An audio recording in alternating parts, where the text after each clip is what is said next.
A sorceress battles a powerful mage to protect love and magic after a young boy discovers their hidden world and confronts dark forces. At the beginning of the movie, we see Vanka on his horse chasing a flying bird. Meanwhile, a sorcerer named Koshi follows closely behind him. When Vanka doesn't stop, Koshi attacks him with his magical powers, causing Vanka to fall from his horse, now on the ground, and with Koshi approaching.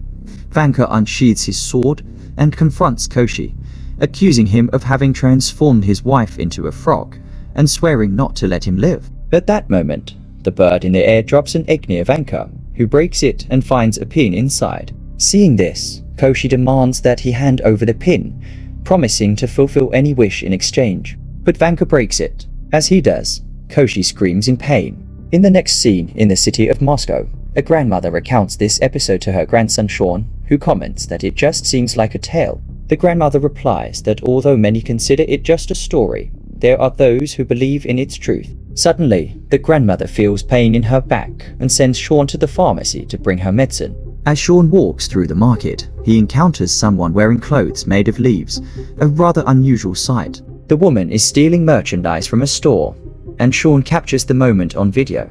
After her theft, the woman flees to a nearby forest, and Shawn decides to follow her. Upon arriving at the forest, the woman mysteriously disappears among the trees. While searching, Shawn finds a transparent door and, upon crossing it, he finds himself in a parallel world, an enchanted forest. There was Kiki, the same woman he had followed, living with her companion, Lacey, and the forest leader, Yaga, a powerful sorceress. Shawn approached Kiki and revealed that he had recorded her theft in the market. Surprised, Kiki asked him who he was and how he had arrived there. Shawn explained that he had followed her through a small secret door in the forest. Meanwhile, Shawn's grandmother was rushed to the hospital due to a severe illness.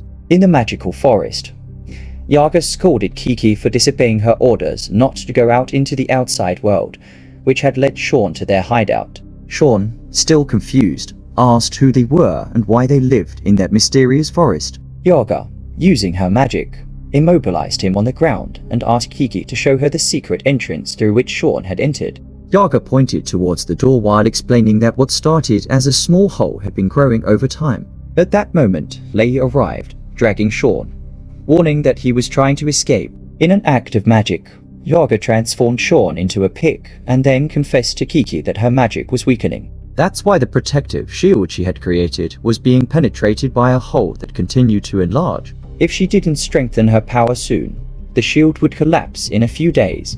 Kiki responded that they would need the period flower to repair it, a flower that grows among humans in the outside world. Yaga admitted that she hadn't visited the outside world in 1,000 years, but now she must venture there to search for the flower. She promised to return with it before the next day's sunset. Then, sitting in her magic bucket and sweeping with her broom, she flew into the air and arrived in the city of Moscow. Observing her surroundings, she was stunned to see that the place, which was once a village, was now filled with tall buildings. Disturbed by the change, Yaga wondered how and where she would now find the flower. In the next scene, Aria, a costume designer working on costumes for a theater group, is introduced. Meanwhile, Yaga lands on the roof of a building, trying to deduce where the right place might be to find the flower.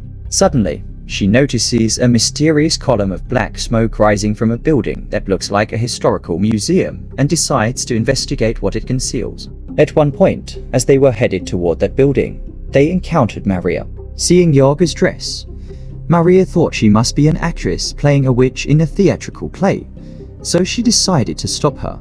Yaga, however, clarified there was a misunderstanding. She was not who Maria thought. Taking a deep breath, Yaga revealed that Maria reminded her of her great-grandmother, whose scent was similar to Maria's, and who had also been a witch. Maria, skeptical of these claims, was not convinced when suddenly a policeman appeared. Yaga, with a flick of her magic, transformed him into a snail, leaving Maria amazed, who then recognized Yaga as the witch from the stories she had read, the one said to exist only in tales. Yaga affirmed that she was indeed Yaga and that the stories were true. Maria, concerned about the situation, insisted that Yaga undo her spell as it was not appropriate to use magic in that way in public. Obliging, Yaga returned the policeman to his human form. Meanwhile, in a nearby forest, Kiki, who knew some magic, tried to reverse a spell that had turned Shawn into a pig. but her spell didn't work entirely well. And although Shawn returned to human form, his nose still looked like a pig's. Confused, Shawn asked Kiki why they lived in that magical forest and apart from the human world. Kiki explained that after the needle was broken, Koshi lost his immortality but did not die. Instead, he hid among people and began to incite them against the forest, which eventually led to a crowd attacking the forest, forcing magicians like them to defend themselves, and Yaga to create a refuge in the forest. A safety cordon was formed around the forest to prevent any outsiders from entering. At that moment, Shawn saw an apple tree. Hunger drove him to the tree to take an apple, but Kiki warned him not to eat it as it was a rejuvenation apple. Elders became young upon eating it, and children disappeared if they did. On the other hand, a policeman took Yaga and Maria to the station because he suspected they were practicing magic. Yaga asked the person in charge to release them, but the first policeman insisted that there was something strange about her. Meanwhile, on the television at the station, Yaga saw Vanka, who now owned a historical museum, and was surprised that he was still alive. The first policeman began to insult Yaga, who used her magic to make him disappear, leaving the officer in charge stunned and searching for him everywhere. Seizing the moment, Yaga asked Maria to unlock her handcuffs, but Maria replied that she didn't have the key. Yaga revealed that she didn't need another key, as the pendant Maria wore around her neck, which had belonged to her grandmother, was a magical key that could open any lock. Maria used the pendant to free Yaga, who then erased the memory of the caretaker and escaped with Maria. In the next scene, Yaga and Maria headed towards Vanka's museum, over which loomed a mysterious black cloud. In a hidden part of the museum, a secret known only to Maria and Yaga was concealed. Armed with a magical key, he managed to open the heavy museum door and venture into its depths. Once inside, Yaga expressed her concern, sensing that something was amiss. Vanka, who was already there, was heading to the basement when, hearing the voices of Yaga and Maria, he decided to go upstairs to meet them, surprised by their presence after so many years. Vanka asked how they had reached there. Yaga, with an inquisitive tone, questioned how he remained alive and young after so much time. Vanka then revealed that he had eaten a rejuvenating apple, which had allowed him to amass a fortune and become the owner of the museum. Intrigued, Yaga inquired about the origin of that apple, especially after Koshi had plundered most during an attack on the forest. Vanka, evasive, began to dodge the question, clearly hiding a big secret. It was then that Yaga mentioned having seen a mysterious black smoke on the museum's roof and feeling the presence of an evil force inside, to which Vanka denied its existence. Ignoring his evasions, Yaga declared her true purpose to search for a magical flower capable of strengthening the protective barrier that was beginning to weaken and show cracks. Meanwhile, Vanka, casting his gaze on Maria, couldn't help but be drawn to her as she greatly reminded him of his first wife. He began to court her, which did not go unnoticed by Yaga, who watched the scene with a mix of surprise and skepticism. Here I am asking for a flower, and you caught up in a wager amaze me. Upon hearing this, Vanka led Yaga to the garden where the flower should be. Yaga searched there, but the flowers had disappeared. Vanka suggested that perhaps after so many years, the flowers might have been lost or someone destroyed them. Still, he promised to ask his people to look for them. Suddenly, Vanka told Yaga that he remembered an urgent task and would meet up with them later. He then headed alone and silently towards the basement beneath the museum. There, he found some people locked in cages and the wizard Koshi seated on a throne. It turns out Koshi was not dead, and Vanka had started working for him. He informed Koshi that Yaga had come in search of that magical flower, to which Koshi responded that she would not find it because he had destroyed all those plants. Now that she is searching for the flower, it means her fortress is weakening, so the time has come. He then fed on the energy of a man trapped in the cage and killed him. Thus, the wizard Koshi had stayed alive for many years, consuming the energy of most of the wizards in the community. Vanka asked what he should do now, and Koshi told him that he had consumed the energy of almost all the wizards he had trapped for him. So now, he must find more men for him. Vanka told him that he had captured and delivered almost all the wizards in the city for him to feed on, and that there was no one left from that community in the city.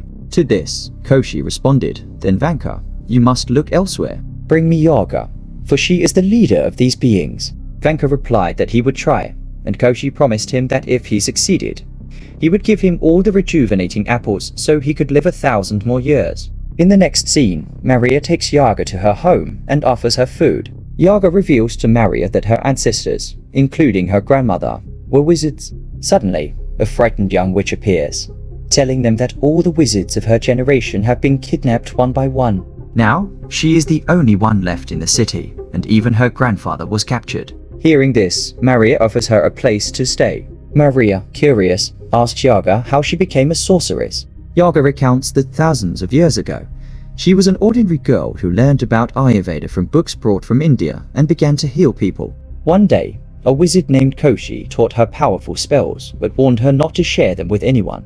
However, when a fire trapped a girl in her house, Yaga gave her a magical key that saved her life, inadvertently creating a new generation of wizards. When Koshi discovered this, filled with rage, he transformed Yaga into an old woman. Since then, a deep enmity developed between her and the wizards of Koshi's sect. Vanka had managed to defeat Koshi by breaking his needle, but after that incident, nothing more had been heard of Koshi. When Vanka was sentenced, he told Yaga, "Now you belong here. So were the clothes of this world." Yaga quickly accepted, knowing that she needed to find the rare flower, which was part of her next mission. She dressed in the clothes of Marie's grandmother and prepared herself for the task ahead. Meanwhile, in the forest, Kiki wakes up to find that Shawn is gone, as he has returned to the city. His friend informs him that his grandmother is seriously ill and in the hospital. Hearing this, Shawn rushes to the hospital, hiding his pig-like nose, and finds his grandmother in the ICU. The doctors tell him her condition is grave, and she may not survive. Shawn is devastated. Back at the museum, Vanka pulls out a magical apple and a plate from a mystical box. He commands the plate, "Show me where Yaga is." At that moment, Yaga is in a beauty salon with Maria. In the forest, Shawn returns and tells Kiki that he needs the rejuvenation potion because his grandmother is very ill. Kiki replies that he needs Yaga's permission for that, but Yaga isn't there. She was supposed to return today, but she hasn't come back yet. Kiki offers to help, saying, "I know the city. I can help you find Yaga, but in return, you have to give me the rejuvenation potion for my grandmother."